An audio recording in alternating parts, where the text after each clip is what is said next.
மறக்காம சர்ப்ரைஸ் பண்ணுங்க. Thank you. Okay, moving on. So in this game, we're going to see some very creative play from a very strong grandmaster, Timur Nabati from Israel.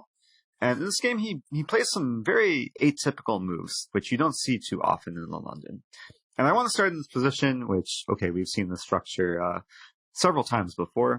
And after bishop d6, if you recall, the move I've suggested here is to play bishop to g3, allowing the tension to remain between the bishops.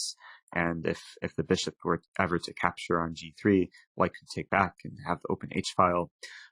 In this game, Nabati chose a different idea. He actually played bishop d3, which you don't see every day, but it's a very playable move, with the idea that if black ever takes on f4, white does get the double pawns, but it leads to just leads to a position with different ideas, given that white has now more control over e5. Potential ideas like f5 could be played. Also, some solidifying move like g3 could be played if necessary. So it's another idea to try in the London. In this case, after bishop d3, black did not take on f4. Black castled, just going along with kind of just simple development. And after castling, c5, at this point we see another relatively unusual idea from white. Instead of playing the very routine pawn c3, Nabati chose to take on c5. And I do admire the way he played, because essentially he was getting some fresh position where there was still a lot of rich ideas, and he still had a lot of potential for a kingside attack, as we'll see in just a few moves.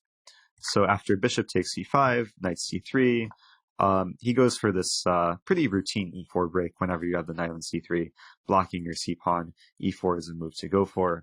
And after the trade on e4, the center opens up. And going forward here, play continued. But I do want to mention that that white had a lot of potential play on the king side, given that three minor pieces, arguably the queen too, are all kind of directed towards the king side, and perhaps could work together to create some kingside attack.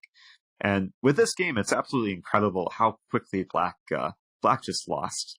And it was basically came down to a tactic which pretty much appeared out of thin air. So after pawn c3, king h8 seems pretty normal. Bishop b6, but in this position, it's possible that you've already solved this. But if you haven't solved it, it's white to move, and if I'm not mistaken, this is force mate for white. And the move is perhaps a very surprising but somewhat thematic bishop to f6, with the idea that, okay, of course it looks like the bishop can just be taken, but then incredibly strong queen h6, threatening two different mates in one. Both queen take f8 and queen take h7 are threats, and black has no way to defend both. Maybe bishop f5 is the best try, but then bishop take f5, and there is no hope for black. So going back, bishop f6, just a killer move. Black could maybe try and delay the mates with something like bishop take f2, but it really gets him nowhere. King take f2 could be played, but king h1 is even simpler. And then just no hope for black. I mean, what to do if you ignore, if you play some just ignoring developing move like bishop to e6, then queen h6 is coming, and black can't stop mates. Both queen take g7 and queen take h7 are threats, and black is just a goner. So going back to this position, it's a really beautiful finish from here. Black did resign after bishop f6, as there's really no way to prevent queen h6 from coming.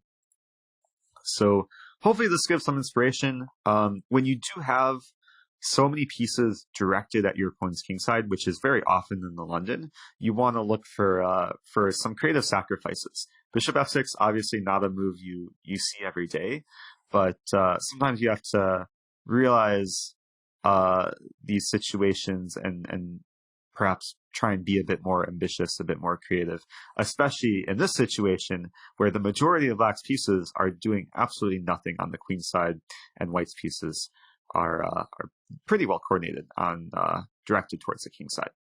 So hope you guys enjoyed that, and I'll see you in the next lesson.